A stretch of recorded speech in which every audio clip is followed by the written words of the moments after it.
What would you do in a situation where you got drugged with roofie and robbed of all of your possessions and all your money?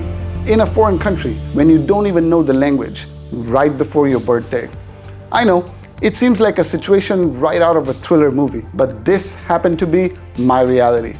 I decided to take a trip to Brazil for my birthday with a buddy of mine, Paul Valdespino.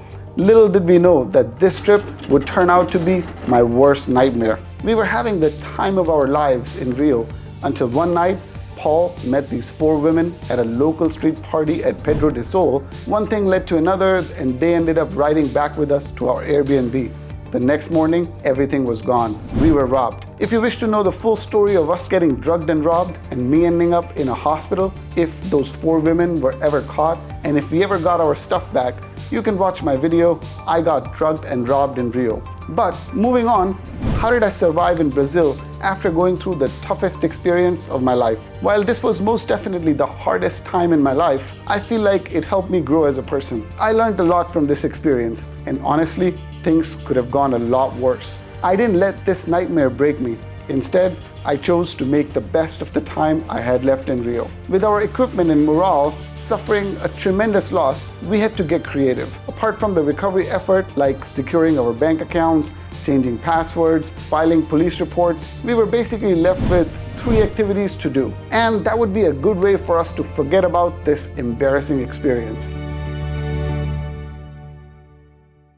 I am now ready to go to explore Rio.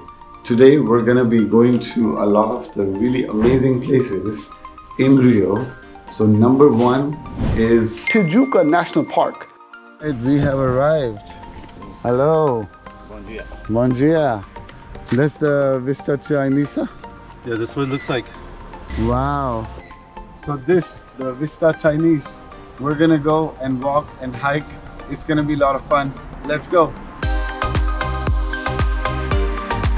One of the great things about Rio is its easy access to nature. And guess what? Nature has medicinal qualities and can surely uplift your mood. How are you? Fine. Good to see you. Fine in the beginning. In half an hour, you can get out of the chaotic city and find yourself in the middle of nowhere, especially in Tijuca National Park, where there are some waterfalls that you can bathe in.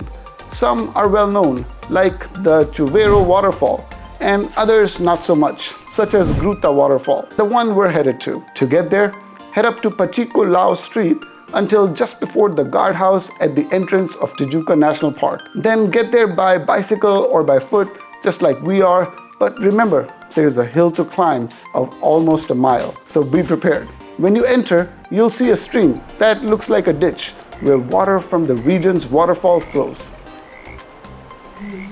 Some religious ceremonies. Hey, what religion is this? What religion? The blessed ceremony. What's the that? African culture. The African culture? Yeah. Wow. So what can I say? It's may God bless you. Yeah. Something. Say it. Portuguese. Deus te abençoe. Deus te abençoe. Deus Deus te te abençoe. abençoe. Deus te abençoe.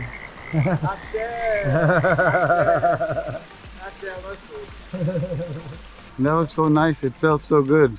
Cross it and get to the trailhead. But be warned that you'll find fallen tree trunks and branches that might confuse you a bit. Just fell to a landslide or something. Just keep an eye out for a Trans-Carioca Trail markings, which are yellow footprints or black rectangles standing upright. If you see them, don't worry, you're on the right path. Gruta Waterfall is just outside Tijuca National Park, but it's very close to the entrance, so you won't miss it. The waterfall itself is small, but it's nestled inside a cave, hence the name Gruta, which means cave in English. Yeah. The area around waterfall is lush and green, with plenty of trees and plants to provide shade. It's a great place to relax and enjoy the natural beauty of Tijuca National Park. Jackfruit. This is a jackfruit. Jaca. Jaca. Jaca. Called But jaca. this jaca is small because the jaca is so big. Here, the jaca. Look. Oh, look, jaca. I came to know that jackfruits aren't really native to Brazil. It was brought to the country in mid-1800s, like for its edible fruit. Unfortunately, jackfruit thrived in Tijuca National Park's tropical climate and fertile soil. They ended up doing too well, and now they grow everywhere, as far as you can see. And this has messed up park's ecosystem. After our little adventure, the other activity planned for the day was paragliding. This was organized by Andres' tenant named Beto. He invited us to drop by his home community and enjoy a swim and sauna before going paragliding.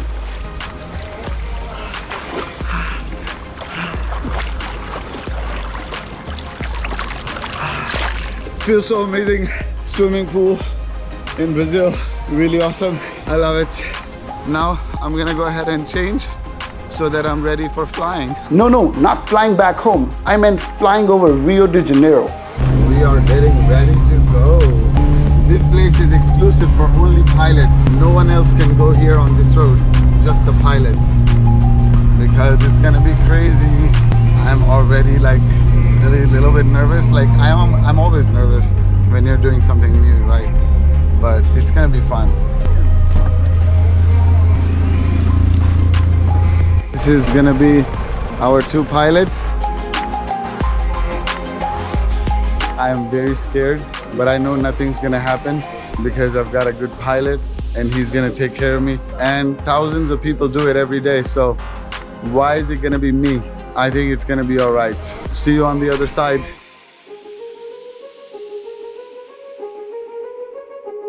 Finally, it was time. My heart was racing, and then we made the jump. But then I lost my balance.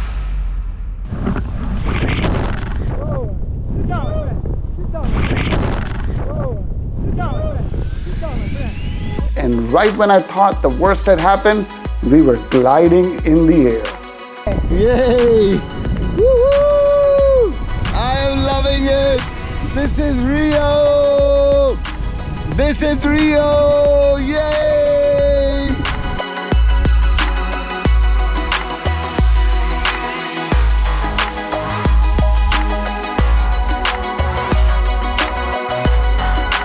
I don't think there's a better way than this to get the views of Rio de Janeiro. It was breathtaking and surprisingly quite smooth, minus the takeoff part.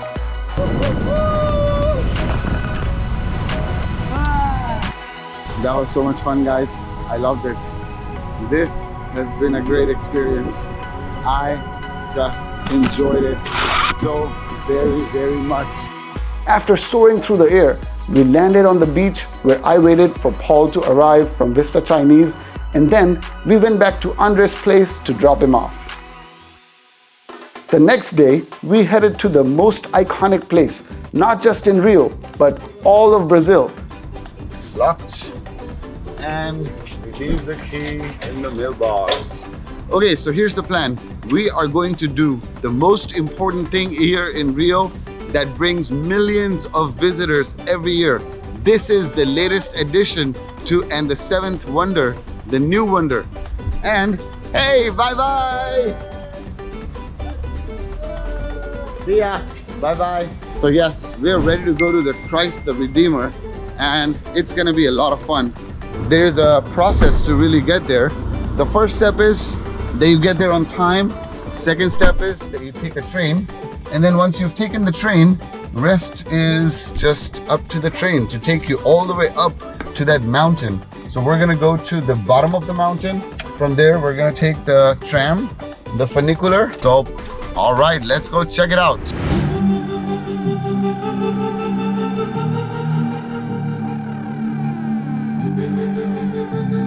Bom dia.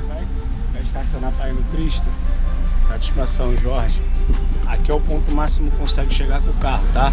So what's decided is that we're gonna take the bike ride, and this guy's gonna find us a parking and take care of the car, and Paul's gonna be waiting there, and I'm gonna come back with him on the bike. So it's gonna be fun.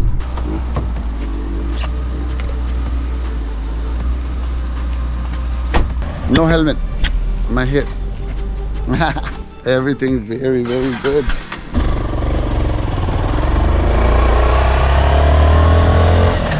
Fly 2. So the best way to come here is if you just take a taxi, or you can ride a bike like this and park the car just not too far from here. So that's the best way. That's how we gotta go. That's how we gotta roll.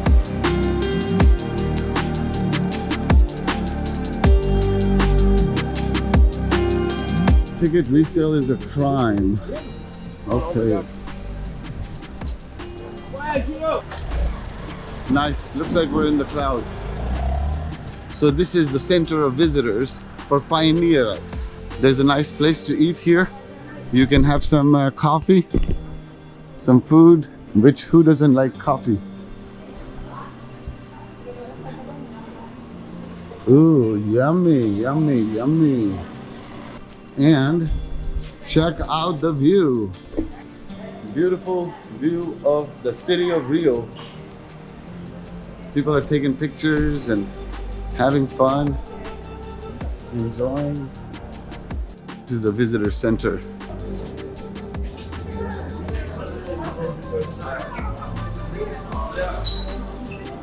Belheria Corcovado.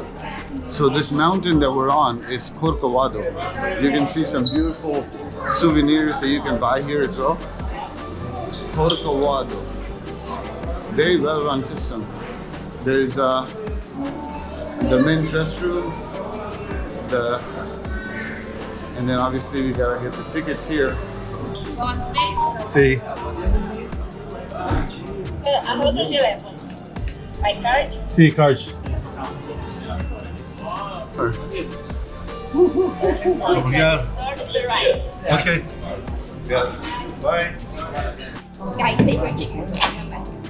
Thank you. You too.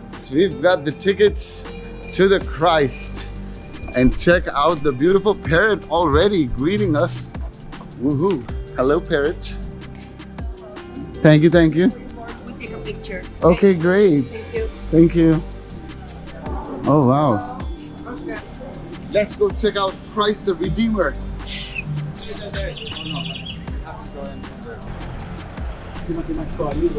Looks like we have to take this to all the way up. Yeah. She saw the front plate. You have both. Here, beside this. Thank you very much. Welcome. The tram, boarding train, restrooms, and the monument straight ahead. Let's take the train. Yeah, we'll take the train down. Down the train.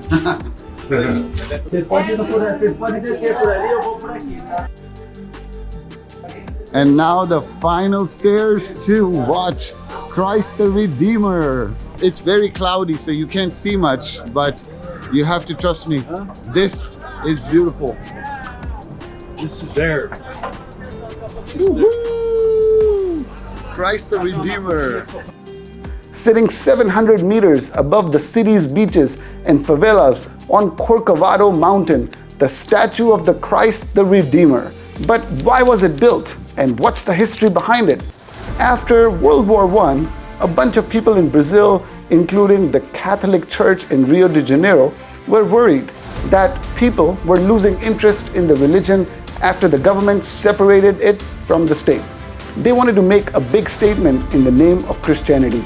And that's how this seventh wonder of the world came to be. So honestly, people, we can't see much, but still it's a great experience to be here and be in a place where millions of visitors who come here to Brazil. So this is where we're gonna wrap up our trip. I wish I could say that, but we still got a few tasks to do. We gotta go to the Sãopaulo area, board the flight, and then everything's gotta go right on the way because we have limited cash. Remember, we got robbed, so we have no cards, no cash, and very limited resources. And we're gonna be turning in our phone at the Apple store here. It's gonna be an adventure. But right now, enjoy the beautiful view of the Christ. Not this one. The views from up here were simply mind-blowing. We spent a few hours up there waiting for the sky to clear so we can take some good pictures, and then finally we returned back to our car. So this was it. I was not going to remember my trip to Brazil as the place where I got robbed, but a trip where I grew stronger and had a blast and met some amazing people. Thanks for watching, and if you're traveling to places that are notorious for such crimes, stay safe and vigilant. And if you want to experience more of my adventures around the world, go ahead and subscribe to my channel. Until next time, bye-bye.